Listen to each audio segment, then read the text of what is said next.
İki yavrum bir tabuta koyulur.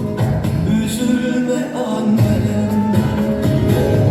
Bir yangın ki ciğer ciğer kavrulur. Bana alın dedi. Abdullah gitti. Burak tanışını ortalığı.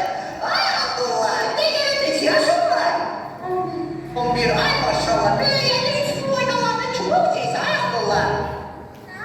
Ne yeni çubuk çeyse? Oli. Aslan suratından görsenin polis olasın ya. Ya sigara bana ya Abdullah. Ne gelin var ne bilirse, şiir bilirse. Düşkünüm